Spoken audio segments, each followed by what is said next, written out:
La Toyota Corolla, qui a longtemps été considérée comme l'enfant chéri des transports pratiques, ne se mesure pas en sensations fortes, mais plutôt en efficacité et en valeur. Toyota a récemment mis à profit cette notoriété en lançant le pseudo-SUV Corolla Cross et récemment la GR Corolla en édition limitée, tous deux évalués séparément. Les modèles berline et Aion Corolla demeurent le pain et le beurre de la gamme, et tous deux utilisent un moteur 4 cylindres en ligne fiable mais sans hâte de 169 chevaux et une transmission automatique.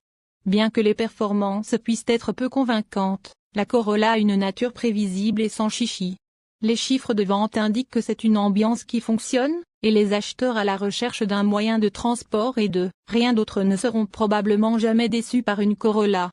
Mais la Honda Civic ou la Mazda 3 feront sourire davantage un conducteur économe qui n'a pas peur de prendre un virage ou deux. Il existe également une Corolla hybride remarquablement efficace, qui est même disponible avec une transmission intégrale, mais elle est limitée au style de carrosserie berline. 2025 apporte la Corolla FX, essentiellement un ensemble cosmétique appliqué à la berline à 4 portes qui s'appuie fortement sur l'école de design noir et aileron. Elle tente de rendre hommage à la Corolla FX16 des années 80, mais partage malheureusement peu des améliorations de performance de l'original. Des ressorts plus courts abaissent légèrement la voiture et une direction assistée électrique réajustée est censée offrir une sensation plus sportive. Les cosmétiques comprennent des jantes en alliage noir satiné de 18 pouces avec des accents usinés, un toit noirci, un aileron arrière et des badges et coques de rétroviseur noirs. Le FX marque également l'arrivée d'un nouvel écran d'infodivertissement de 10,5 pouces en équipement de série. La Corolla est équipée d'un 4 cylindres de 2 litres développant 169 chevaux et qui transmet la puissance aux roues avant par l'intermédiaire d'une transmission automatique à variation continue, CVT. Bien que toutes les berlines partagent ce même groupe motopropulseur, la berline propose également un groupe motopropulseur hybride. Nos tests de la berline Corolla SE et de la berline Corolla XSE ont prouvé que, même si les jumelles Toyota étaient assez prudentes en ville et stables sur l'autoroute, la vitesse de pointe exige de la patience et les fortes accélérations produisaient des sons de moteur grossiers qui diminuaient leur raffinement. La berline Corolla et la berline Aion ont toutes deux une qualité de conduite agréable qui isole adéquatement toutes les bosses, sauf les plus graves. Leur mouvement de carrosserie contrôlé offre également une meilleure agilité que les itérations précédentes.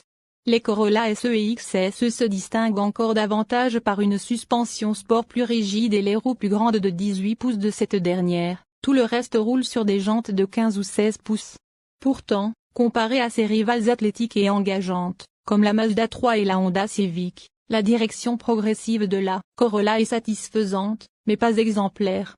Bien qu'aucune des deux carrosseries de la Corolla n'ait obtenu de résultats impressionnants lors de notre test de freinage de 110 km/h à 0,9 km/h, qui nécessite entre 53 et 55 mètres, leur pédale de frein était fiable et répondait naturellement aux sollicitations. Le modèle hybride à traction intégrale que nous avons testé a atteint 100 km/h en 9 secondes, tandis que le dernier modèle à Aion que nous avons testé l'a fait en 8,3 secondes. La vitesse de pointe de l'hybride est limitée à 172 km/h, tandis que celle du Aion est limitée à 180 km/h. En plus du moteur 4 cylindres à faible consommation de série, la berline Corolla propose un modèle hybride, extrêmement économe en carburant. L'EPA estime que l'hybride à traction avant obtiendra 80 km/g en ville et 90 km/g sur l'autoroute, tandis que la version à traction intégrale est évaluée à 70 km/g en ville et 88 km/g sur l'autoroute. En comparaison, le gouvernement estime que le moteur 2 litres non hybride de 169 chevaux obtiendra jusqu'à 70 km/g sur l'autoroute.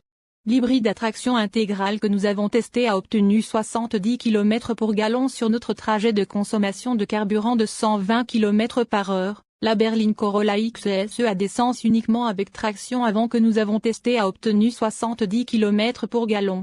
La berline Corolla Aion est évaluée à 54 km/g en ville et 60 km/g sur l'autoroute. Les berlines Aion que nous avons testées ont obtenu respectivement 60 et 70 km/g. Pour plus d'informations sur la consommation de carburant de la Corolla, visitez le site web de l'EPA. À l'intérieur, la Corolla Aion et la berline partagent un tableau de bord simplifié et des matériaux doux au toucher.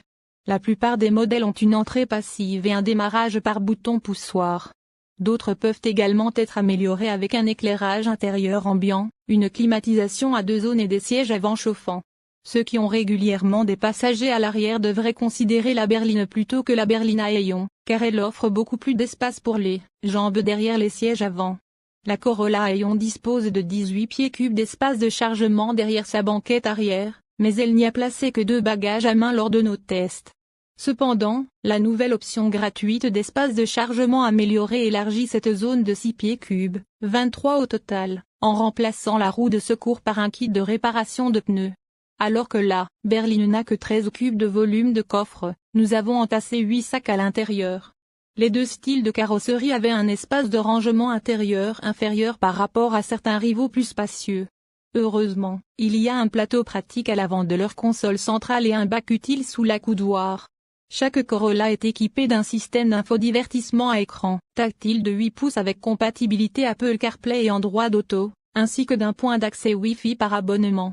Un nouvel écran tactile de 10,5 pouces est de série sur le FX 2025 est disponible sur d'autres versions. Les éléments supplémentaires comprennent 4 ports USB-C, 2 à l'avant, 2 à l'arrière, un port accessoire 12 volts et un système de chargement sans fil et un système audio JBL amélioré disponible. La Corolla 2025 au goût du jour équipée des dernières innovations en matière de sécurité et de connectivité. La Corolla 2025 est prête à répondre avec brio aux attentes des conducteurs. Toyota SafetySense 3.0. Système de sécurité Star. Système avancé de précollision. Système d'assistance au maintien dans la voie avec alerte de sortie de voie. Système de reconnaissance des panneaux de signalisation. Régulateur de vitesse dynamique. Feu de route automatique. Écran multimédia de 8 pouces en diagonale compatible avec Apple CarPlay et Android Auto. Système d'accueil.